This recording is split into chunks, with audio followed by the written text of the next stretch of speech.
Okay fine. ছবিতে যে ভদ্রমহিলাকে দেখতেছো, ইনার নাম হচ্ছে অরুণিমা সিনহা। অরুণিমা সিনহা ছিলেন ভারতের একজন জাতীয় দলের, ভারতের ন্যাশনাল টিমের ভলিবল প্লেয়ার। ভলিবলের ন্যাশনাল টিমের মেম্বার ছিলেন। এবং ভারতে ক্রিকেট যতটা জনপ্রিয়, ভলিবল বা আদার স্পোর্টসগুলো কিন্তু অতটা পপুলার না। তো ক্রিকেটাররা যখন এক দেশ থেকে আরেক দেশে যায় বা এক স্টেট থেকে আরেক স্টেটে যায়, তারা কিন্তু বিমানের বিজনেস ক্লাসটা তার জন্য বরাদ্দ থাকে। কিন্তু ভলিবল ন্যাশনাল টিমের ভলিবল প্লেয়ারের জন্য কিন্তু এত লাক্সারি দেখানোর, লাক্সারি উপভোগ করার সুযোগ নেই। তো এই অরুণিমা সিনহা, যিনি একজন ইন্ডিয়ান ন্যাশনাল টিমের ভলিবল প্লেয়ার, উনি 2011 সালের 11ই এপ্রিল, 2011 সালের 11ই এপ্রিল লখনৌ থেকে দিল্লিতে যাচ্ছিলেন ট্রেনে করে। রাতের ট্রেন, তো ট্রেনের একটা সাধারণ কামরায় তিনি ছিলেন এবং তার সাথে অবশ্যই তার ব্যাগও ছিল। তো একদল ছিনতাইকারী ট্রেনের মধ্যেই তাকে ছিনতাইয়ের চেষ্টা করে তার ব্যাগটা, এবং সে ছিনতাইকারীদের হাত থেকে তার ব্যাগটা বাঁচানোর জন্য সে আপ্রাণ চেষ্টা করে।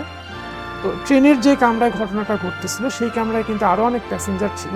বাট মানুষজন যেটা হয় যে নিজের উপরে যতক্ষণ না আঘাত আসতেছে ততক্ষণ হাত গুটায় বসে থাকে। বিপদে অন্যের পাশে দাঁড়ানোর মেন্টালিটি আসলে এখনকার মানুষজনের মধ্যে অনেক কম, ঠিক আছে? সো সবাই চেয়ে চেয়ে দেখছে, নিজের বিপদ না মনে করে ইগনোর করছে, তাকে কেউ হেল্প করতে আগে আসেনি। এবং শেষমেশ কয়েকজন ছিনতাইকারীর সাথে এই একা অরুণিমা সিনহার ধস্তাধস্তির ফলে একসময় সে ট্রেন থেকে পড়ে যায়, চলন্ত ট্রেন থেকে পড়ে যেয়ে সে ব্যাপকভাবে আহত হয়। এবং সে যখন রানিং ট্রেনটা থেকে পড়ে যায়, সে পাশের একটা ট্রেনের লাইনে যেয়ে পড়ে। একসাথে প্যারালালি অনেকগুলো রেল লাইন ছিল, একটা লাইন দিয়ে ট্রেন যাচ্ছিল, ট্রেন থেকে পড়ে গেল, পাশের একটা রেল লাইনে যেয়ে পড়ে, ঠিক আছে? সে তো আসলে প্রচণ্ড আহত, সেন্স নাই, রেল লাইন থেকে উঠে যে একটা সেফ কোনো জায়গায় যাবে সেটাও পারতেছে না। এই অবস্থায় একটা রানিং ট্রেন থেকে সে পড়ে গেছে, এই অবস্থায় আরেকটা ট্রেন চলে আসে এবং তার পায়ের উপর দিয়ে চলে যায়। বডিটা সেভ হয়, কিন্তু তার একটা পা পুরাটাই কেটে ফেলে দিতে হয় এবং আরেকটা পা জোড়াতালি দিয়ে রড লাগায় কোনো রকমে চলার উপযোগী করে দেওয়া হয়। সে মাসখানেক হসপিটালে শুয়ে থাকে, হসপিটালে তার ট্রিটমেন্ট চলে। এবং একজন ন্যাশনাল টিমের ভলিবল প্লেয়ার যাকে এইরকম অসুস্থতার মধ্যে তাকে হসপিটালে কাটাইতে হয়। এবং হসপিটালে থাকাকালীন সময়ে সে একটা সংবাদপত্র পায় এবং সংবাদপত্রের মধ্যে সে খেয়াল করে যে তাকে নিয়ে একটা নিউজ হয়েছে যে national volleyball player Arunima Sinha ফ্যামিলির সাথে ঝগড়া করে আত্মহত্যার উদ্দেশ্যে চলন্ত ট্রেন থেকে লাফ দিয়েছে। ঘটনাটা ঘটছে কি, আর জার্নালিস্টরা আসলে এটা কিভাবে উপস্থাপন করছে। সো সে যখন দেখলো মিডিয়ায় তাকে নিয়ে আসলে উল্টা আরো খারাপ কথাবার্তা লেখা হচ্ছে, ছড়ানো হচ্ছে, তখন সে মানসিকভাবে অনেক ভেঙেও পড়ে। তো যাই হোক, একটা সময় সে কোনো রকমে পায়ে রড লাগায়, একটা আর্টিফিশিয়াল পা, আরেকটা পা একটা পা আর্টিফিশিয়াল, আরেকটা পায়ে তোমার রড লাগানো, কোনোভাবে সে হাঁটার উপযোগী হয়। এবং সে তখন একটা ডিসিশন নেয় যে সে এই অবস্থায় পৃথিবীর সর্বোচ্চ শৃঙ্গ এভারেস্ট জয় করবে। একটা পা পুরাটাই আর্টিফিশিয়াল, আরেকটা পা রড দিয়ে কোনো রকমে জোড়াতালি দিয়ে লাগানো আছে। এই অবস্থায় একজন মানুষ হসপিটাল থেকে বের হওয়ার সাথে সাথে সিদ্ধান্ত নেয় সে পৃথিবীর সর্বোচ্চ শৃঙ্গ এভারেস্টে পা রাখে। সে যার কাছে এটা শেয়ার করে, সবাই তো তাকে আসলে বোঝানোর চেষ্টা করে যেটা তাকে দিয়ে সম্ভব না। এইভাবে ঘুরতে ঘুরতে একজন কোচের কাছে যায়, সে তার কাছে যে সে তার পুরা ইচ্ছাটা খুলে বলে এবং সে আসলে এটা করতে এতটাই ডিটারমাইন্ড ছিল যে তাকে এটা থেকে আসলে বিরত রাখাও পসিবল হয়নি। এবং সে তারপরে ওই কোচের আন্ডারে অনুশীলন শুরু করে। তো স্বাভাবিকভাবেই একটা পথ যেই রাস্তা স্বাভাবিক মানুষের হাঁটতে হয়তো 2 মিনিট সময় লাগে, তার 2-3 ঘন্টা লেগে যায়। এই অবস্থায় সে তার অনুশীলন, তার স্ট্রং ডিটারমিনেশন অব্যাহত রাখে। একটা সময় সে স্বাভাবিক মানুষের গতিতেই চলাফেরা শুরু করতে পারে এবং একটা সময় সে আসলে সত্যি এভারেস্টের চূড়ায় পা রাখে। এভারেস্টের চূড়ায় পা রাখে।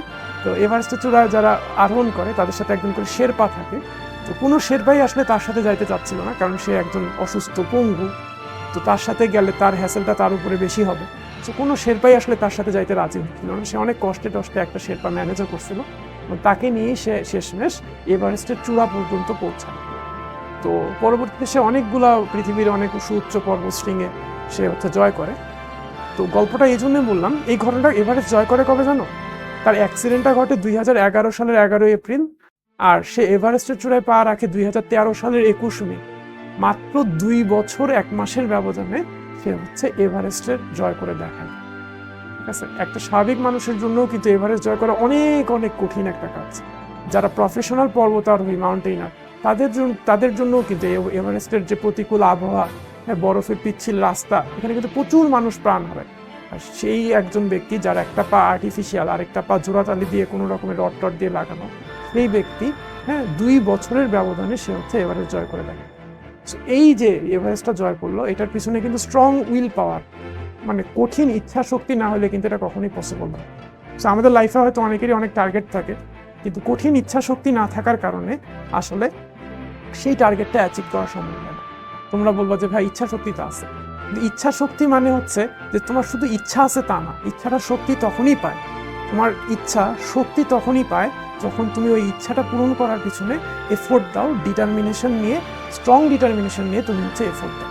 যে কোনো মূল্যেই তোমাকে এই ইচ্ছাটা পূরণ করতে হবে, তখনই ইচ্ছাটা শক্তিশালী। তো স্বাভাবিকভাবে ইচ্ছা আছে আমার যে আমি ইঞ্জিনিয়ার হবো, আমি বুয়েটে পড়বো, আমি মেডিকেলে পড়বো, ডিএমসিতে পড়বো, তো এতটুকুই, আমি এফোর্ট দিই না। তাহলে কিন্তু ভাই এটা ইচ্ছা শক্তি আর হইল না। ইচ্ছাটা শক্তিশালী কখন হবে? যখন তুমি বিশ্বাস করবা যে তোমাকে দিয়ে সম্ভব, একই সাথে তুমি এফোর্টও দিই। ঠিক আছে, সো ক্লাসটা শেষ করব অরুণিমা সিনহার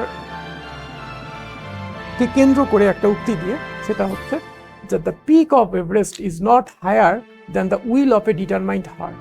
মানে এভারেস্টের চূড়া তো অনেক উঁচু, কিন্তু একজন ডিটারমাইন্ড হার্ট, যার একজন ডিটারমাইন্ড মানুষের উইল পাওয়ার, ইচ্ছা শক্তি তার থেকে উঁচু। হ্যাঁ, পৃথিবীর সর্বোচ্চ শৃঙ্গ এভারেস্ট তো অনেক উঁচু, কিন্তু একজন ডিটারমাইন্ড মানুষের, দৃঢ় সংকল্পবদ্ধ একজন মানুষের ইচ্ছা শক্তি এভারেস্টের চেয়ে উঁচু। ঠিক আছে, তো আমি এক্সপেক্ট করব তোমাদের ইচ্ছা শক্তি অনেক উঁচু হোক, এবং সেই ইচ্ছা শক্তিটা তোমরা তোমাদের হার্ডওয়ার্কের মাধ্যমে একসময় অ্যাচিভ করে দেখাও।